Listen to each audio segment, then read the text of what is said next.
Assalamualaikum warahmatullahi wabarakatuh. Alhamdulillahirabbil alamin wa bihi nasta'in ala umurid dunya waddin. Wassalatu wassalamu ala asyrafil anbiya'i wal mursalin sayyidina wa maulana Muhammadin wa ala alihi wa sahbihi ajma'in, amma ba'd.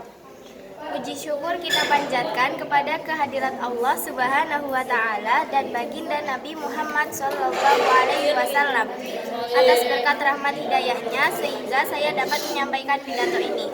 Yang terhormat kepada Bapak Kiai Haji Nizam Yahya MAG selaku Kepala Madrasah Tsanawiyah Ali Masum dan kepada Bapak Ridwan M. Nur selaku pengampu pelajaran akhlak mahfudat serta para staf Dewan Guru yang saya hormati dan teman-teman yang saya cintai dan saya banggakan. Sebelumnya, perkenalkan nama saya Talita Hasna Rofifah dari kelas 9F nomor absen 28. Di sini saya akan menyampaikan pidato dalam rangka tugas akhir akhlak mahfudat yang berjudul Nikmat itu singgasana dan maharnya nikmat adalah bersyukur. Allah Subhanahu wa taala berfirman dalam Quran surah Ibrahim ayat 7. Bismillahirrahmanirrahim. Wa idza'adzana rabbukum la in syakartum la azidannakum wa la in kafartum inna adzabi lasyadid. Yang artinya, dan ingatlah ketika Tuhanmu memaklumkan, sesungguhnya jika kamu bersyukur, niscaya aku akan menambah nikmat kepadamu. Tetapi jika kamu mengingkari nikmatku, maka pasti azabku sangat berat. Quran surah Ibrahim ayat 7. Allah menjelaskan bahwa ketika kita bersyukur, maka Allah akan menambah nikmat kepada kita. Tapi sebaliknya, jika kita mengingkari nikmat Allah, maka pasti kita akan mendapat azab yang berat. Allah Subhanahu wa taala juga berfirman dalam Quran surah Al-Baqarah ayat 152.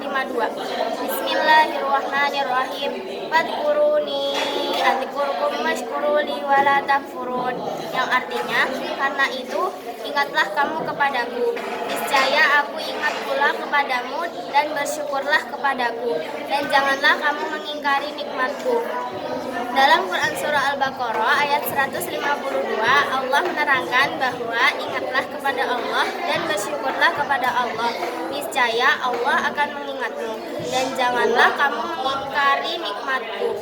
Quran surah Ibrahim dan Quran surah Al-Baqarah ini saling berkesinambungan, yaitu sama-sama membahas tentang mengucap syukur kepada Allah dan janganlah mengingkari nikmat Allah. Sebab setiap kita diberi nikmat, maka kita harus bersyukur sebagai bentuk ungkapan rasa terima kasih kepada Allah Subhanahu wa taala. Ada banyak cara bersyukur kepada Allah, seperti bersyukur dengan lisan, yaitu mengucapkan hamdalah, bersikap selalu taat kepada Allah dan meninggalkan larangannya, konsisten menjaga zikir dan akan keagungan dan kebesaran Allah Subhanahu wa taala. Jika kita terus bersyukur, maka Allah akan terus menambah nikmat kita, sebagaimana sabda Nabi yang diriwayatkan Imam Tirmizi, "Man la yashkurun nasa la yashkurullah."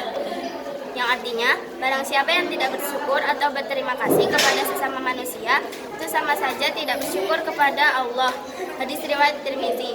Hadis tersebut menjelaskan bahwa ketika kita mengucap syukur itu tidak hanya kepada Allah, tetapi juga kepada manusia. Dalam artian, ketika ada manusia menolong sesamanya, maka disitulah kita harus mengucap syukur atau berterima kasih. Jika kita sampai tidak mengucap syukur, itu sama saja tidak bersyukur kepada Allah. Bersyukur itu wajib ketika kita mendapat nikmat dari Allah. Jangan sampai kita terlena akan kenikmatan sehingga lupa bersyukur kepada Allah. Ada banyak dampak positif dari bersyukur, seperti menjadikan kita taat kepada Allah, menjadikan kita lebih mematuhi perintahnya dan menjauhi larangannya. Sebagai contoh, ketika kita mendapat sebuah rezeki dari teman kita, maka kita harus bersyukur walaupun itu hanya sedikit. Karena jika kita diberi rezeki sedikit saja sudah bersyukur, maka Allah akan selalu menambah rezeki yang sudah kita syukuri.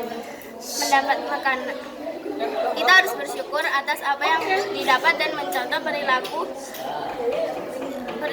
yang dalam cerita tersebut. Perbanyaklah bersyukur. Sekian dari saya. Maaf jika ada kesalahan dalam penyusunan kata atau kalimat. Wallahu muwaffiq ila aqwamit thoriq. Wassalamualaikum warahmatullahi wabarakatuh.